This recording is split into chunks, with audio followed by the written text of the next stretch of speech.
तो आज हमारा टॉपिक है आवेश वितरण। क्योंकि हमें गॉस की प्रमेय के अनुप्रयोग करने हैं और गॉस की प्रमेय के अनुप्रयोग करने के लिए हमें आवेश वितरण के बारे में पता होना चाहिए कि आवेश वितरण होता क्या है। वैसे गॉस की प्रमेय का उपयोग हम विद्युत क्षेत्र निकालने के लिए क्या करेंगे।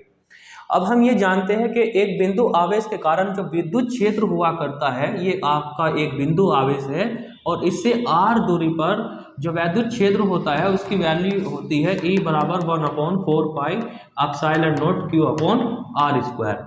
लेकिन अब हमारे सामने ऐसे केसेस हो गए जैसे कि आपको एक ये वायर दे दी और इस पर आवेश दे दिया, उस पर आवेश एक समान रूप से फैल गया। अब मुझे यहाँ पर विद्युत क्षेत्र निकालना है, तो मेरे पास विद्युत क्षेत्र निकालने के लिए फॉर्मूला ये है जो कि बिंदु आवेश के लिए बना हुआ है। अगर मैं यहाँ पर एक बिंदु आवेश लेता हूँ तो यहाँ से ये r दूरी पर विद्युत क्षेत्र बताएगा E बराबर 1/4 pi epsilon not Q upon r square. लेकिन मुझे इस बिंदु आवेश के कारण विद्युत क्षेत्र नहीं चाहिए, मुझे तो पूरे वायर के कारण चाहिए। अब इस पे बहुत सारे बिंदु आवेश है। अब ये वाला बिंदु आवेश के कारण हम यहाँ पर विद्युत क्षेत्र निकालेंगे, ये वाला बिंदु आवेश के कारण, ये वाला बिंदु आवेश के कारण। तो हमें क्या करना होगा कि हमें हर एक बिंदु आवेश के कारण विद्युत क्षेत्र निकालना पड़ेगा।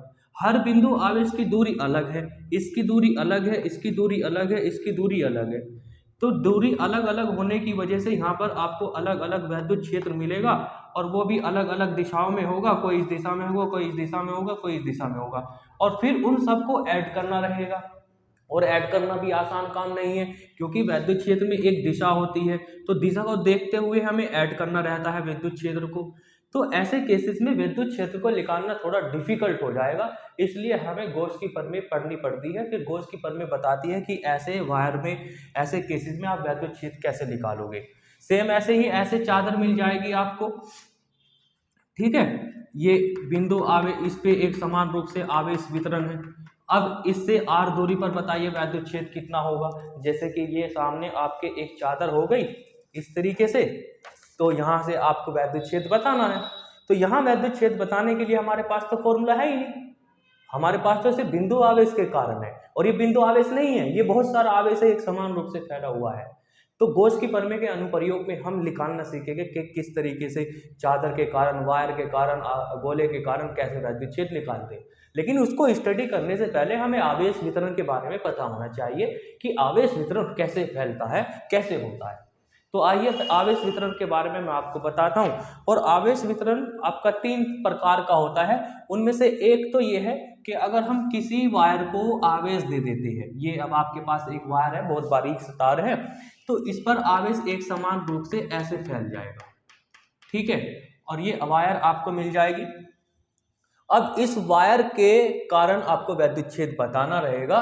तो हमारे पास विद्युत क्षेत्र बताने के लिए बिंदु आवेश के कारण फॉर्मूला है। तो हम क्या करते हैं इसमें ना, हम, ये बहुत बड़ी वायर हो सकती है, तो हम ऐसा करते हैं, मैं इसको वायर को दूसरे तरीके से बनाता हूँ। अब ये मेरे पास एक इस तरीके से वायर हो गई और ये वायर काफी बड़ी हो सकती है। तो हम क्या करते हैं कि हम इस वायर को आवेश देते हैं, तो ये आवेश एक समान रूप से फैल जाता है, एक समान रूप से पूरी वायर पर फैल गया। कितना आवेश है नहीं मालूम, कितना आवेश है, इस पूरे तार के कारण हमें विद्युत क्षेत्र पता करना है। तो ऐसा करने के लिए, हम विद्युत क्षेत्र पता करने के लिए हम ये करते हैं कि इसका ना हम एक छोटा सा अवयव ले लेते हैं और वो छोटा सा अवयव बहुत छोटा सा होगा और उसको हम जरूरत पड़ने पर बिंदु आवेश भी बोल दिया करेंगे और जरूरत पड़ने पर हम उसको सूक्ष्म लंबाई भी बोल दिया करेंगे, लैम्डा, ये dl। अब हम इसमें dl में आवेश की मात्रा पता करते हैं कि dl आवेश में कितना आवेश होगा। ऐसे ही 1 मीटर में पता चल जाएगा, तो हम 1 मीटर के अंदर कितना आवेश है उसको पता कर लेते हैं। तो फिर 2 मीटर के अंदर कितना आवेश होगा, 3 मीटर के अंदर कितना होगा, 10 मीटर वायर के अंदर कितना आवेश होगा, तो हमें वो पता चल जाएगा कि 10 मीटर लंबी वायर के अंदर कितना आवेश आएगा। उसी को हम कहेंगे आवेश घनत्व कहेंगे एक तरीके से, और या फिर उसको रेखीय आवेश घनत्व कहेंगे, रेखीय आवेश घनत्व। यानी कि 1 मीटर में उपस्थित आवेश की मात्रा, 1 मीटर में उपस्थित आवेश की मात्रा को क्या कहेंगे हम, रेखीय आवेश घनत्व कहेंगे, और इसको हम लैम्डा से प्रदर्शित करते हैं। तो ये हमारी 1 मीटर लेंथ हो गई मान लीजिए।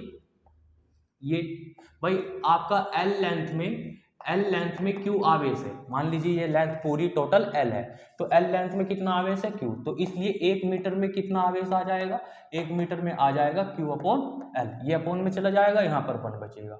तो ये जो 1 मीटर में उपस्थित आवेश है इसी को हम रेखीय आवेश घनत्व कहते हैं और इसको हम लैम्ब्डा से प्रदर्शित करते हैं। तो हमारा फॉर्मूला ये बना क्यू अपॉन एल। 1 मीटर में उपस्थित आवेश की मात्रा को रेखीय आवेश घनत्व कहते हैं, इसे लैम्ब्डा से प्रदर्शित करते हैं।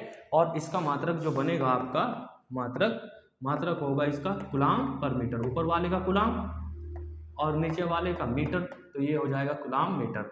और बात करें बीमा की, तो बीमा भी बन सकती है, ऊपर वाले की बीमा क्या होती है 80 और नीचे वाले की बीमा क्या होती है एल, लंबाई की बीमा एल ऊपर चला जाएगा माइनस का हो जाएगा, ये इसकी बीमा होती है। इसी तरीके से पृष्ठीय आवेश घनत्व होता है। जैसे हमारे पास एक पृष्ठ है, उस पृष्ठ को हम आवेश देते हैं तो उस पृष्ठ पर आवेश एक समान रूप से फैल जाता है, ये एक समान रूप से फैल जाएगा। तो अब हम पता करना चाहते हैं कि इसके 1 मीटर स्क्वायर पर कितना आवेश है। तो a मीटर पर कितना आवेश है क्यों आवेश, मान लीजिए इसका क्षेत्रफल कितना a मीटर स्क्वायर है, तो a मीटर स्क्वायर में कितना क्षेत्रफल कितना आवेश आ रहा है क्यों, तो इसलिए 1 मीटर में कितना 1 मीटर स्क्वायर में कितना आवेश आएगा q अपॉन a आएगा। तो ये जो 1 मीटर में उपस्थित आवेश की मात्रा है, ये 1 मीटर मान लीजिए, इस 1 मीटर में उपस्थित आवेश की मात्रा को ही हम क्या कहते हैं, पृष्ठीय आवेश घनत्व कहते हैं और इसको हम सिग्मा से प्रदर्शित करते हैं। तो इसलिए इसका फॉर्मूला बन जाएगा सिग्मा बराबर q अपॉन a। बात करें इसके मात्रक की, तो इसका मात्रक बनेगा आपका कूलाम पर मीटर स्क्वायर। और बात करें इसकी बीमा की, तो इसकी बीमा कितनी बनेगी, बीमा आप बता सकते हो कूलाम, ये इसकी बीमा होती है आपकी आवेश की बीमा होती है 80 और मीटर स्क्वायर एरिया की बीमा मीटर स्क्वायर यानी कि एल स्क्वायर, ऊपर जाकर के माइनस की हो जाएगी तो इसकी बीमा हो जाएगी। एक आवेश वितरण और है जिसको हम कहते हैं आयतन आवेश घनत्व। उसकी भी परिभाषा ऐसे ही बनेगी, प्रति एकांक आयतन, पृष्ठ की जगह आयतन कर देंगे, आयतन पर उपस्थित आवेश की मात्रा को आयतन आवेश घनत्व कहते हैं। जैसे आपके पास ये एक बैलून है या फिर जैसे बादल आपस में टकराते हैं तो बादल के अंदर छोटे छोटे पोर होते हैं, उनमें अंदर जगह होती है, तो वो आवेश कहाँ वितरित होता है, वो उसके आयतन पर वितरित हो जाता है, अंदर फैल जाता है वो। तो उसके एकांक आयतन पर जो आवेश आएगा उसी को हम आयतन आवेश घनत्व कहेंगे और उसको हम किससे प्रदर्शित करेंगे, इसको हम प्रदर्शित किया करेंगे रो से प्रदर्शित करते हैं। तो नंबर 3 आपका होता है आयतन आवेश घनत्व आयतन आवेश घनत्व या आयतन आवेश वितरण, और इसको हम प्रदर्शित करते हैं रो से। तो इसका फॉर्मूला बनेगा Q अपॉन V, बिल्कुल सेम ऐसे ही है जैसे Q upon L, Q upon A फिर Q अपॉन V। तो इसका मात्रक आप अपने आप बना सकते हो, कूलाम पर मीटर क्यूब, बीमा बन जाएगी L क्यूब 80। ये आपके 3 प्रकार के आवेश वितरण होते हैं। अब इनकी हेल्प से हम गॉस की प्रमेय के अनुप्रयोग करेंगे जो कि काफ़ी इंपॉर्टेंट है बोर्ड के एग्जाम में, चाहे कोई सा भी बोर्ड हो, हर बोर्ड में ये एग्जाम में क्वेश्चन बहुत ज़्यादा बार पूछे जाते हैं और गॉस की प्रमेय, गॉस की थ्योरम बहुत इंपॉर्टेंट है। तो आई होप आपकी समझ में ये आ गया होगा।